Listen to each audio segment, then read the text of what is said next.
నమస్తే, welcome to Suman TV. ప్రస్తుతం మనతో పాటు ఉన్నారు యూసీఎస్ ఇన్ఫోటెక్ నుంచి ఉదయ్ గాడిపత్రి గారు. సార్తో మాట్లాడదాం. నమస్తే సార్. నమస్కారం సార్, సివిల్ ఇంజనీరింగ్ మామూలుగా ఇంజనీరింగ్ చేసే వాళ్ళు చాలామంది సెలెక్ట్ చేసుకునేది సివిల్ ఇంజనీరింగ్. అంటే దీంట్లో గ్రోత్ ఎలా ఉంటుంది? మామూలుగా చూసుకుంటే ఇది ఎడ్యుకేషన్ అయిపోయాక when ever coming to job దగ్గరికి వచ్చినప్పుడు వీళ్ళకి 13,000 అంటే బిలో 20,000లో జాబ్ చేస్తున్నటువంటి పరిస్థితి కనిపిస్తుంది. ఎందుకు అంటారు? చాలామంది సివిల్ ఇంజనీరింగ్ ఎందుకు సెలెక్ట్ చేసుకుంటున్నారు? మరి ఇలాంటి స్టూడెంట్స్ మీ దగ్గర వచ్చినటువంటి సందర్భాలు ఏమైనా ఉన్నాయా? ఒకసారి ఇది ఒక డిఫరెంట్ కేసు మేడం. ఎందుకంటే చాలామంది ఇంటర్మీడియట్ అయిపోయిన తర్వాత గైడెన్స్ ఉండదు. బేసిక్గా చాలామంది స్టూడెంట్స్కి గైడెన్స్ ఉండదు. ఆ గైడెన్స్ లేకపోవడం వల్ల ఫస్ట్ వాళ్ళకి వచ్చే మైండ్లోకి వచ్చేది ఏంటంటే మనం మంచిగా కన్స్ట్రక్షన్లోకి వెళ్దాము, మనం ఒక బిల్డింగ్ కట్టాలి, ఇటువంటి ఐడియాలజీతో ఏమవుతుందంటే సివిల్ ఇంజనీరింగ్ జాయిన్ అవుతారు. సివిల్ ఇంజనీరింగ్ అనేది చాలా ప్యాషన్తో జాయిన్ అవుతారు మేడం. మోస్ట్ ప్యాషనేట్ స్టూడెంట్స్ అంటే ఇంజనీరింగ్ స్టూడెంట్స్లో సివిల్ ఇంజనీరింగ్ స్టూడెంట్స్. సో వాళ్ళు ఏంటంటే ఒక డిఫరెంట్ ఆర్కిటెక్చర్ బిల్డింగ్ కడదామని చెప్పేసి అది ఎలా వర్క్ అవుతుంది అది నేర్చుకుందాం అని చెప్పేసి వాళ్ళకి చాలా ఎంతూసియాస్టిక్గా ఉంటారు, చాలా ప్యాషనేట్గా ఉంటారు. ఇంజనీరింగ్ చదివేటప్పుడు కూడా చాలా ప్రౌడ్గా వాళ్ళలో చాలా ప్రౌడ్ ఫీలింగ్ ఉంటుంది. సివిల్ ఇంజనీరింగ్ అనేది వాళ్ళకు ఒక ప్రౌడ్ ఫీలింగ్ ఉంటుంది. బట్ రియాలిటీకి వచ్చేసరికి ఏంటంటే మేడం, వాళ్ళని ఎలా చూస్తున్నారంటే ఒక స్లేవ్స్ లాగా చూడటం అలా చేస్తూ ఉన్నారు. సో వాళ్ళని తీసుకుంటే కనుక చాలా కన్స్ట్రక్షన్ కంపెనీస్ సైట్ ఇంజనీర్గా తీసుకుంటారు, చాలా తక్కువ పే చేస్తారు. నేను చూస్తున్నాను కదా, 12,000 15,000 అలా పే చేసేసి అకామిడేషన్ అనేది ఫిక్స్డ్ అకామిడేషన్ ఉండదు వాళ్ళకి. సో ఒకసారి ఒక చోటుకి వెళ్ళమంటారు, ఇంకోసారి ఇంకో చోటుకి వెళ్ళమంటారు. సో అకామిడేషన్ అనేది ఒక చోట ఉండకపోవడం వల్ల ఏంటంటే రెంటల్ ప్రాబ్లమ్స్ కూడా ఉంటాయి వీళ్ళకి. అట్లానే వర్క్ అవర్స్ కూడా సమ్ టైమ్స్ ఆడ్ అవర్స్ ఉంటాయి. అట్ ద సేమ్ టైం ఏంటంటే వీళ్ళకి సాటర్డే సండేస్ ఆఫ్స్ ఉండవు, సండే కూడా ఉండదు. సమ్ టైమ్స్ సాటర్డే వీళ్ళకైతే వర్కింగ్ డే, సండే అయితే డెఫినెట్గా సండే ఒక్కొక్కసారి వర్క్ చేయమంటారు.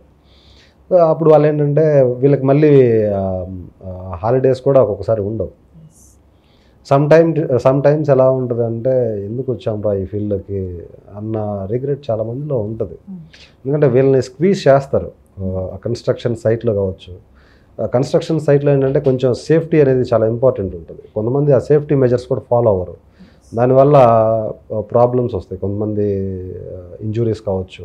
సో వీళ్ళు ఏంటంటే ప్యాషనేట్ తోటి నేర్చుకుంటారు, జాబ్ చేయాలని చూస్తారు. రియాలిటీ అనేది అప్పుడు చివరిలో అర్థమైంది. ఇలా సివిల్ ఇంజనీరింగ్ నేర్చుకొని ఇలాంటి జాబ్స్ చేయలేక, శాలరీస్ గ్రోత్ లేక చాలామంది క్యాండిడేట్స్ మన దగ్గరకు వస్తున్నారు మేడం. సో డెఫినెట్గా నేను చెప్పినట్టు ఇంతకుముందు ఐటీ ఆల్వేస్ వెల్కమ్స్ టాలెంట్. ఇక్కడికి వచ్చేసి అక్కడ పడ్డ హార్డ్ వర్క్లో ఒక 10 to 15% ఇక్కడ పెట్టినా వాళ్ళు సర్వైవ్ అవ్వగలుగుతారు. చాలామంది స్టూడెంట్స్ ఏంటంటే ఆ సమస్యలు, ఆ ఫీల్డ్ వర్క్ అదంతా చూసిన తర్వాత రుద్రాబాబు ఐటీలో అయితే ప్రశాంతంగా అంటే వాళ్ళ దృష్టిలో ప్రశాంతత అంటే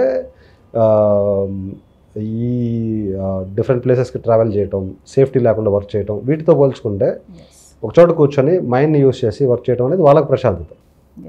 సో అట్లా చాలామంది సివిల్ ఇంజనీర్స్ ఏంటంటే ఈ ప్యాకేజెస్ సరిపోకపోవటం వల్ల, ఈ డిఫరెంట్ లొకేషన్లో వర్క్ చేయడం వల్ల, సేఫ్టీ మెజర్స్ లేకపోవడం వల్ల, గ్రోత్ లేకపోవడం వల్ల, ఫ్యామిలీ వర్క్ లైఫ్ బ్యాలెన్స్ కూడా ఉండదు వాళ్ళకి. సో ఇలా ఉండటం వల్ల ఏమవుతుంది, రేపు ఆబ్వియస్గా ఇప్పుడున్న కాస్ట్ ఆఫ్ లివింగ్కి 15,000 20,000 శాలరీ అనేది డెఫినెట్గా వర్కౌట్ అవ్వడం లేదండి.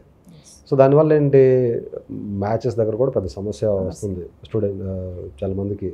ఖచ్చితంగా శాలరీ అడుగుతారు కదా. ఇప్పుడు అసలు 2 lakhs అంటే ఒక శాలరీగా పరిగణిస్తున్నారు, కానీ 1 lakh అనేది శాలరీగా చాలా మంది చూడట్లేదు. అమ్మాయిలు చాలా తెలివిగా ఆలోచిస్తున్నారు, అబ్బాయిలు కూడా కొంచెం తెలివిగానే ఉంటున్నారు. సో బేసిక్ ఏంటి, 1 lakh శాలరీ అంటే సేవింగ్స్ ఎంత ఉంటున్నాయి? హైదరాబాద్ లాంటి సిటీస్లో అయితే సేవింగ్స్ ఒక 20,000 30,000 ఉంటున్నాయి. ఈ విధంగా ఆలోచిస్తున్నారు అమ్మాయిలు చాలా తెలివైన వాళ్ళు. నేను ఫ్యూచర్ కొంచెం డిపెండ్స్ కదా సార్, మరి అన్ని ఆలోచిస్తారు కదా. సో 2 lakhs శాలరీ అనేది ఒక శాలరీ లాగా పరిగణిస్తున్నారు. Yes. సో అటువంటి దృష్టిలో పెట్టుకొని చాలామంది సివిల్ ఇంజనీర్స్ ఐటీ వైపు స్విచ్ అవుతున్నారు. ఎస్, అంటే ఇప్పుడు సివిల్ ఇంజనీరింగ్ చేసిన వాళ్ళందరూ కూడా ఇలానే ఇబ్బందులు ఎదుర్కొంటే మీరు కొన్ని సమస్యలు చెప్పారు. అంటే అందరూ కాదు మేడం, అందరూ కాదు. కొంతమంది కొంచెం సబ్జెక్ట్ మీద ఎక్స్ట్రాడినరీగా నేర్చుకుని, కొంతమంది నామమాత్రంగా నేర్చుకుంటున్నారు కదా, వాళ్ళు ఏంటంటే సైట్ ఇంజనీర్స్గా ఇట్లా జాయిన్ అయ్యి ఇబ్బంది పడుతూ ఉన్నారు. గ్రోత్ ఉండదు అంటారా సివిల్ ఇంజనీరింగ్లో? సివిల్ ఇంజనీరింగ్లో కంపారిటివ్లీ ఐటీలో ఉన్నంత గ్రోత్ అయితే ఉండదండి. ఐటీలో I seen many people who are drawing 6 lakhs per month, 7 lakhs per month. ఇట్లా ఐటీలో నేను చాలామందిని చూస్తున్నాను. ఐటీలో ఇప్పుడు నేనున్నాను, నాది 48 lakhs per annum. Okay, so ఇట్లా చాలామందిని చూస్తే మంచి శాలరీస్ తోటి ఐటీలో ఉన్నారు. ఇంత శాలరీస్ మనం సివిల్లో ఎక్స్పెక్ట్ చేస్తామని చెప్పేసి సివిల్లో ఇంత శాలరీస్ రావు మేడం. చాలామంది ఐటీ సైడ్ అంతా కూడా కొంచెం చాలా ఇబ్బందులు ఉంటాయి, హెడ్ఏక్ రా బాబు ఎందుకు వచ్చాము ఐటీ సైడ్ అని కూడా కొంతమంది అలా కూడా మాట్లాడుతున్నారు. వాళ్ళు ఒకటి చెప్పాలి, నథింగ్ కమ్స్ ఈజీ అండి.